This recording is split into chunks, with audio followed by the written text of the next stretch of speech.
इनेलो प्रदेश अध्यक्ष स्वर्गीय नफे सिंह राठी की हत्या के 45 दिन बीत जाने के बावजूद पुलिस अब तक हत्या के साजिशकर्ता के बारे में सुराग नहीं लगा पाई है। इतना ही नहीं, उनकी हत्या की वारदात को अंजाम देने वाले 2 शार्प शूटर अभी तक पुलिस की गिरफ्त से बाहर हैं। इसी के चलते नफे सिंह राठी के परिवार के सदस्यों में भारी रोष है, जिसके चलते एक बार फिर नफे सिंह राठी के परिजनों ने हत्या के आरोपियों की गिरफ्तारी और साजिशकर्ता के नाम का खुलासा करने के लिए पुलिस से गुहार लगाई है। इतना ही नहीं, उन्होंने 18 अप्रैल को बहादुरगढ़ बंद करने का आह्वान भी किया है। इसके साथ ही उन्होंने शहर के आम लोगों और तमाम राजनीतिक पार्टियों के नेताओं से बहादुरगढ़ बंद में शामिल होने की अपील की है। हमारा परिवार तो बर्बाद करने में बीजेपी ने कोई कसर नहीं छोड़ी। मैं इसलिए एक पर्टिकुलर पार्टी का नाम ले रहा हूं क्योंकि वो सत्ता में बैठे हुए, सरकार में बैठे हैं। और अगर सरकार से अगर निवेदन नहीं करेंगे, सरकार को अगर नहीं कहेंगे, तो हम किससे गुहार लगाएंगे? अगर ये हत्या हुई और हत्या होने के बाद 47 दिन बीत भी गए और अभी तक गुनहगार भी बाहर है और हत्यारोपी भी बाहर है, और तो और छोड़ो, उनको एक नॉर्मल सा नोटिस दे के बुला लिया और पूछताछ करके फॉर्मेलिटी करके छोड़ दिया।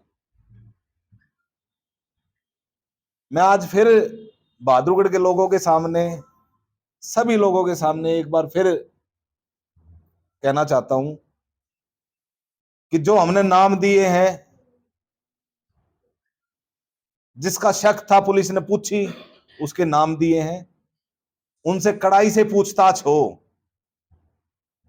थाने में बिठा के चाय पानी पिला के, उनको कॉफी पिला के मत भेजो। नफे सिंह राठी जी कोई आम आदमी नहीं थे, लेकिन पूरे बहादुरगढ़ की आवाज उठाने वाला वो शख्स था जिसने जब जब बहादुरगढ़ में व्यापारियों को, दुकानदारों को जब जब मुसीबत आई, जब जब उनके साथ खड़ा रहा।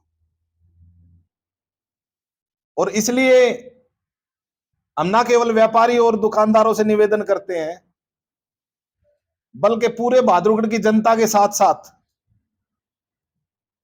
शहर में बने हुए पार्षदों, गांव में बने हुए सरपंचों, पंचों, सामाजिक व्यक्तियों और सामाजिक संस्थाओं से एक और निवेदन करते हैं कि आने वाली 18 तारीख को, वीरवार को, एक हम बाजार बंद करने के लिए आप लोगों से निवेदन कर रहे हैं। जो लोग दुखी है इस सरकार के कुशासन से, जो लोग दुखी है इस हत्या से, जो लोग दुखी है जो आने वाली हर दूसरे तीसरे चौराहे पे हर दुकानदार को किसी न किसी वजह से धमकियां मिल रही हैं, आप सभी से हम निवेदन करते हैं कि आप लोग सभी मिलके इस बंद को कामयाब बनाएंगे। सुबह 9 बजे से लेकर 1 बजे तक ये सांकेतिक बंद हम लोग करेंगे। ना केवल हम लोग, बहादुरगढ़ का छोटे से छोटा बच्चा और बड़े से बड़ा बुजुर्ग, जो भी हमारा साथ देना चाहिए, जिसको भी ये लगता है कि हमारे साथ गलत हुआ है, जिसको लगता है पार्टी के साथ गलत हुआ है, जिसको लगता है हमारे परिवार के साथ गलत हुआ है, उन सभी से हम निवेदन करते हैं कि 18 तारीख के बंद को कामयाब करें। और इस सरकार से हम फिर दोबारा निवेदन करते हैं कि ये केवल हत्या एक नफे सिंह जी की नहीं है, बहादुरगढ़ के हर उस व्यापारी की हत्या है जो फिरौतियों से दुखी है। बहादुरगढ़ के हर उस दुकानदार की हत्या है जो तिल तिल करके मर रहा है, सरकार कार्रवाई नहीं कर रही। हर उस राजनेता की हत्या है जो सरकार की कुरीनीतियों के खिलाफ आवाज उठाता है। हर उस पार्षद, सरपंच, उसकी हत्या है जिसके कहने से आज के दिन सरकार कोई काम नहीं करती। ये केवल हमारी व्यथा नहीं है, मैं हर उस आम आदमी की समस्या बता रहा हूं जो आज के दिन दुखी और त्रस्त है। और आप सभी का धन्यवाद करता हूं, आप लोगों ने बहुत मदद करी है। और जब तक हत्यारोपी और षड्यंत्रकारी नहीं पकड़े जाएंगे, तब तक हम चैन से नहीं बैठेंगे। वहीं नफे सिंह राठी के बड़े बेटे भूपेंद्र राठी ने इस मामले की जांच सीबीआई को सौंपे जाने के बावजूद कार्रवाई नहीं होने पर भी सवाल खड़े किए हैं। उनका कहना है कि सरकार ने सिर्फ नफे सिंह राठी की हत्या के बाद मामले को शांत करवाने के लिए सीबीआई को जांच सौंपने की बात कही थी। गृह मंत्री अनिल विज जी ने ये कहा था कि भाई मैं सीबीआई को सौंप रहा हूँ इस केस की जांच, लेकिन वो सिर्फ वर्बली एक स्टेटमेंट थी। उसके बाद ना तो आज तक किसी सीबीआई के अधिकारी ने हमसे बात करी, ना ही पुलिस प्रशासन से आके केस को टेक ओवर करा।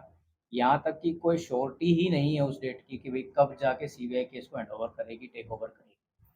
वो सिर्फ पल्ला झाड़ने वाला एक काम था। मैं उस दिन का वाक्य आपको बताना चाहता हूँ। 5:30 बजे मुझे मेरे भाई का फ़ोन आया था, मैं चंडीगढ़ था।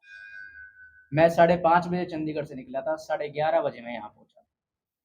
एक पार्टी के प्रदेश अध्यक्ष, 2 बार के एमएलए, 2 बार के चेयरमैन, रेसलिंग एसोसिएशन के प्रेसिडेंट, एक्सएमएल एसोसिएशन के प्रेसिडेंट की हत्या होने के बाद केएमपी से लेकर बहादुरगढ़ हॉस्पिटल तक एक सिंगल पुलिस वाला नहीं खड़ा था। बहादुरगढ़ में चूड़ी पैर के बैठ गए थे सब।